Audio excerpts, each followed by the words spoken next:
속건제라는 제사가 참 소중하고 아름다운 것 같습니다. 사실 내용은 많지 않은 것 같지만 하나님이 속건제를 우리에게 명령하시고 말씀하셨다라는 것을 기억하시면 좋겠어요. 여러분, 오늘 무슨 제사라고요? 속건제. 여러분, 속건제가 있어야 될까요? 없어야 될까요? 있어야 되기 때문에 말씀하신 거예요. 이 모든 제사는 그리스도가 완성하신 것입니다. 없애버린 게 아니에요. 이게 정말 필요하기 때문에 말씀하신 겁니다.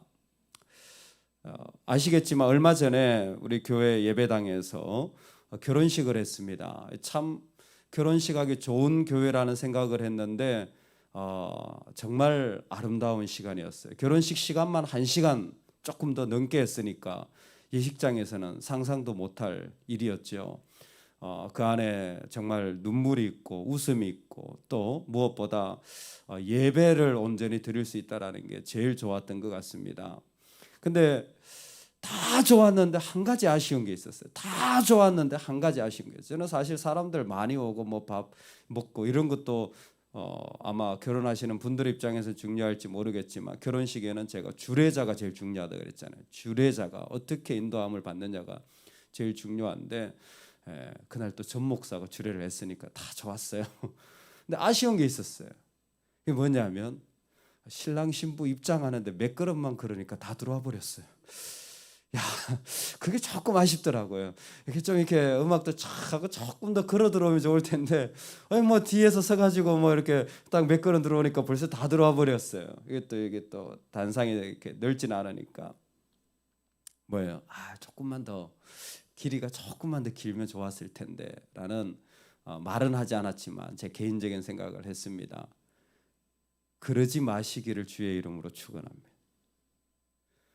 우리 마음에 있잖아요. 늘 아쉬워요. 늘 이것 좀 있으면 좋겠다라는 마음이 들어요. 이걸 짐 메리라는 학자가 말하기를 확장성이라는 단어로 표현했어요. 제일 무서운 확장성을 가진 게 뭔 줄 아세요? 돈입니다. 돈은 그냥 있지 않고 확장성을 가지는 거예요. 그래서 요만큼 가지면 이만큼 가져야 되고 이만큼 가지면 이만큼 또 가져야 되는 거예요. 근데 돈의 확장성이 어디에서부터 시작되었냐면 우리 마음의 확장성이 있는 거예요. 아쉬운 거예요. 요만큼 더 있어야 될 것 같은데 이만큼 더 있어야 될 것 같은데 이게 마음의 확장성이 일어난다는 겁니다. 학자들은 이걸 확장성으로 얘기했지만 성경의 표현이 뭡니까? 욕심입니다. 우리 안에는 나도 모르게 욕심이라는 게 있어서 요만큼만 더 있으면 좋겠는데 이만큼만 더 있으면 좋겠는데 이렇게 좀 더 있으면 좋겠는데 라는 마음이 나도 모르는 사이에 그게 사람을 향하여서 물건을 향하여서 내 소유를 향하여서 심지어 내 자신을 향해서도 이 확장성이 계속 일어나는 것입니다. 이 확장성이 일어나는 것을 하나님은 멈춰라.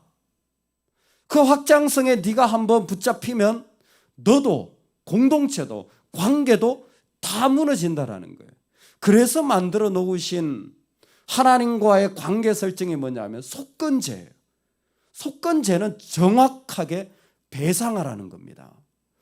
여러분 배상을 해보면요 확장해서는 배상이 안 돼요. 속건제의 중요한 한 가지가 뭐냐면 제물입니다. 속건제의 제물이 뭐냐면 순양 한 마리예요. 이 순양을 하나님께 드리는데 재밌는 게 뭐냐면 그 순양은 예를 들어서 부자도 순양이고요 가난한 사람도 순양이에요. 제가 어제 속죄제를 얘기하면서 제사장이 속죄제 제물로 뭐 드린다고 그랬죠? 수송아지 한 마리를 그랬잖아요. 이스라엘 전체랑 똑같다 그랬어요. 그 다음 등급이 순양이에요. 순양은 아무나 드릴 수 있는 등급이 아닙니다. 일반인들, 소위 말해서 서민들은요 순양이 엄청 부담스러운 금액이에요. 대부분은 사실 비둘기 이 정도가 서민급입니다. 그것도 없는 사람들은 가르죠. 그런데 하나님이 이 속건제에 대해서는 부자건 서민이건 가난한 자건 전부 다 순양이에요. 동일합니다. 이 순양으로 하나님이 정하신 이유가 뭡니까? 내가 손해보지 않고는 배상을 못한다라는 거예요. 내가 손해보지 않고는 내가 희생하지 않고는 속건제를 드릴 수가 없다라는 거예요. 속건제는 정확하게 내가 멈추기 위하여서 내가 희생해야 된다라는 정신을 가르쳐 주는 것입니다. 오늘 우리가 하나님 앞에 살아갈 때에 이 속건제의 제물을 이야기하시는 순양의 의미가 강한 이유가 뭐냐면 우리도 모르는 사이에 하나님 앞에서 하나님의 것을 범죄하기 때문입니다. 우리도 모르는 사이에 나도 의식하지 않고 그렇게 중요하게 여기지 않았던 것 같은데 나도 모르는 사이에 하나님과의 관계를 깨트린 일을 하더라는 것입니다. 언제 속건제를 드립니까? 세 가지입니다. 나중에 27장에 보면 먼저 하나님께 드리겠다라고 했는데 드리지 않아요. 약속 파괴는요, 관계 파괴입니다. 그렇기 때문에 하나님께 드리겠습니다 한 것을 잊어버리셨다면 다시 생각하셔서 속건제를 드려야 돼요. 하나님의 성물을 잘못 먹은 경우도 속건제를 드립니다. 예를 들어서 그 진설병에 있는 떡이라든지 등등의 이야기들이죠. 하나님의 것인데 제물을 드렸는데 내가 잘못해서 하나님께 드려야 할 제사장의 몫을 그 넓적다리를 내가 갖다 먹었어요. 그것 내가 잘못한 거예요. 그랬을 때에 이것은 하나님의 영역에 대한 침범이에요. 하나님의 영역을 침범해서는 안 됩니다. 심지어 이것은 하나님과의 관계만 있지 않아요. 다음에 보면 이것은 이웃과의 관계에서도 속건제물을, 예를 들어서 내가 다른 사람의 물건을 깨트렸거나 누군가 다른 사람의 돈을 빌렸는데 못 갚았거나 이러면 뭐예요? 속건제를 드려야 돼요. 그냥 지나가서는 안 된다라는 것입니다. 속건제는요 20% 더해서 드립니다. 예를 들어서 내가 100만 원치 손해를 줬다. 그럼 120만 원 돌려주라는 게 법입니다. 이건 레위기가 그랬고요. 출애굽기의 속건제는요 2배예요. 네가 100만 원 손해봤으면 200만 원 물려내. 무슨 차이가 있을까요? 출애굽기는요 내가 100만 원치 손해를 끼쳤는데 모른 척하고 있어요. 근데 걸렸어. 그러면 2배예요. 레위기는 내가 100만 원치 손해를 끼쳤는데 누가 말하지 않았는데 내가 알게 된 거예요. 내 스스로 알게 된 거예요. 그러면 내가 배상하는 거예요. 그럴 때는 120%. 이 모든 이야기의 핵심은 한 가지입니다. 만약 부인이 다른 남자와 간음을 하다가 들키면 그것은 하나님 보시기에 죄입니까? 죄가 아닙니까? 간음죄입니다. 간음이라는 말과 배상하라는 말이 똑같은 말이에요. 네가 지금 간음하고 있다라는 거예요. 아니 내가 하나님 앞에 약속 하나 안 지킨 것 가지고 내가 물건 좀 하나님의 거 사용한 것 가지고 그렇게 생각합니까? 하나님 그렇게 생각하지 않아요. 하나님은 우리의 욕심이 절제되어지지 않으면 영적인 정결과 하나님과의 관계가 무너지는 것으로 봅니다. 여러분 주의하시기 바랍니다.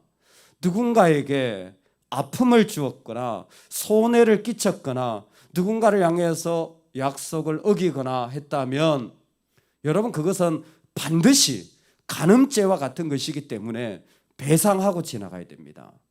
그런데 하나님이 이 속죄제나 속건제나 이 제사를 허락하신 근본적인 목적은 하나님을 만나는 길을 만들어 놓은 동시에 공동체를 세워가기 위한 것입니다. 이게 정말 중요한 거예요. 즉 속건제가 있는 이유가 무엇이냐면 우리 마음에 이게 그냥 해결하지 않고 그냥 지나가면 우리나라 말이 정말 맞습니다. 돈 잃고 사람 잃어요. 여러분 돈 빌려줬는데 돈을 못 돌려받았다. 어떤 관계가 되는지 아세요? 돈도 잃고 사람도 잃게 되는 경우가 있어요.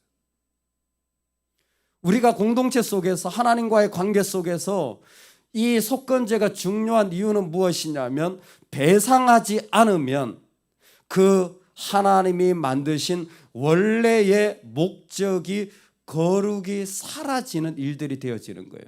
물건도 거룩해야 됩니다. 그래서 피를 뿌리잖아요. 제단에 있는 것도 피를 뿌리잖아요. 거룩해야 되는 거예요.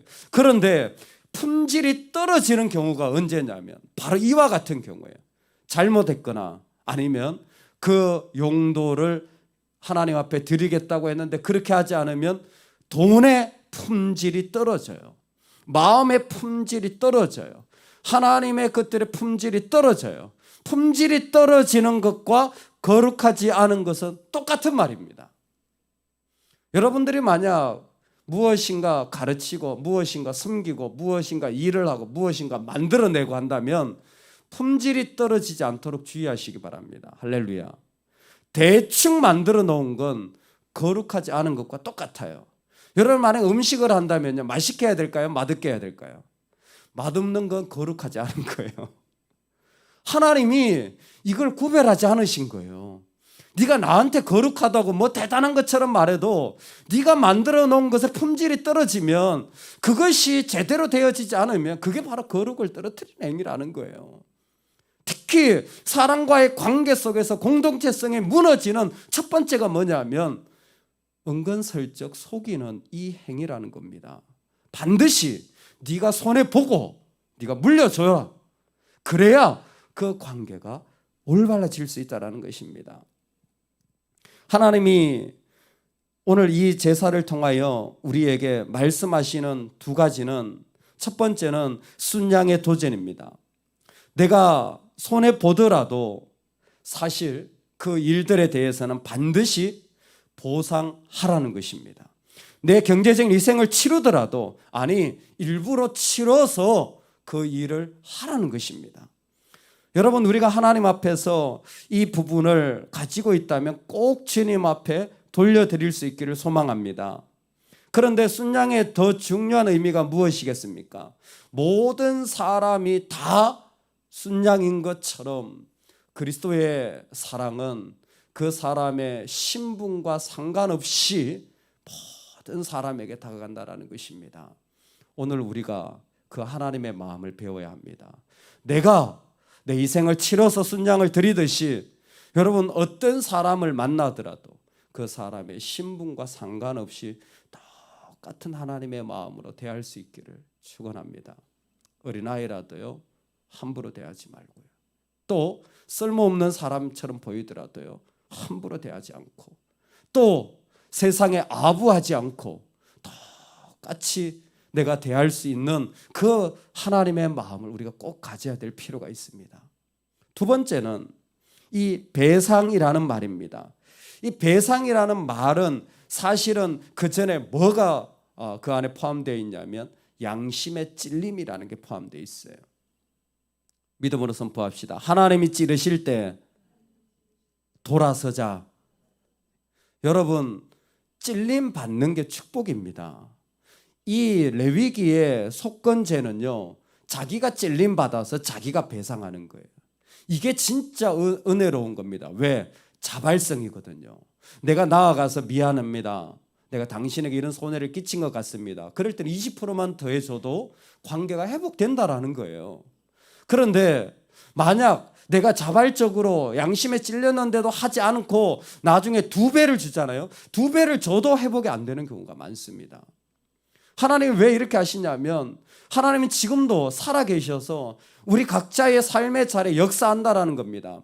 하나님 앞에 거룩하지 않은 것을 말씀하시고, 하나님을 속인 행위들을 말씀하시고, 마음이 확장되고 교만하여지고 끝없는 욕심으로 살아가는 일들을 하나님은 지금도 우리 가운데 드러내시는데, 우리 양심은 거기에서 반응하더라는 것입니다. 그때에 어떤 일이 있더라도 그 하나님 앞에서 그 반응되어진 이야기를 흘려보내지 마시기 바랍니다. 이게 제일 중요한 레위기의 속건제예요. 양심의 찔림을 받아 하나님께 올려드려야 될 것을 돌려드릴 때 돌려드리시기 바랍니다. 이게 회복의 길이에요. 양심의 찔림을 받았는데 내가 하나님 앞에서 잘못했구나, 내가 사람을 함부로 대했구나, 내가 이런 부분에서 하나님이 주신 관계를 내가 깨트렸구나, 무엇인가 찔림을 받았는데 그냥 지나가면요, 그 다음에는요, 그 사람의 마음이 무디어져서 회복이 안 됩니다. 영적인 것도 관계적인 것도 공동체도 다 죽는데 그때는 방법이 정말 어렵습니다. 왜? 우리는 진심으로 주님과 대화를 하는 사람들이기 때문에 내 마음이 무뎌지고 마음이 딱딱해진 자리가 생기면요, 그 자리가 회복되어지기 전까지는 무슨 좋은 것을 갖다 놔도 가질 수가 없어요. 내 하나님 앞에서 양심의 찔림을 받을 때는 사실은 축복의 기회인 거예요. 내가 살아날 기회. 그래서 속건제는 이스라엘 가운데서 그 자리에서 죽이는 것이 아니라, 정죄하는 것이 아니라 회복의 제사입니다. 용서를 경험하고 그 사람이 정상적인 건강한 삶을 살 수 있도록 허락하여 주시는 방법이었던 것입니다. 오늘 저와 여러분이 살아갈 때에 하나님 앞에서 하나님의 것을, 하나님께 기도하고 살았던 삶을 약속한 것을, 무엇보다 내가 같이 살아가는 자들을 향한 관계 속에서 아프게 하고 무엇인가 그것을 거절하며 힘들게 하는 일들이 있다면 내 희생을, 내 경제적인 어려움을 감수하고라도 꼭 나를 제한하시고 하나님의 마음이 드러나시는 삶이 되시기를 주의 이름으로 축원합니다. 아멘. 같이 한번 기도하겠습니다.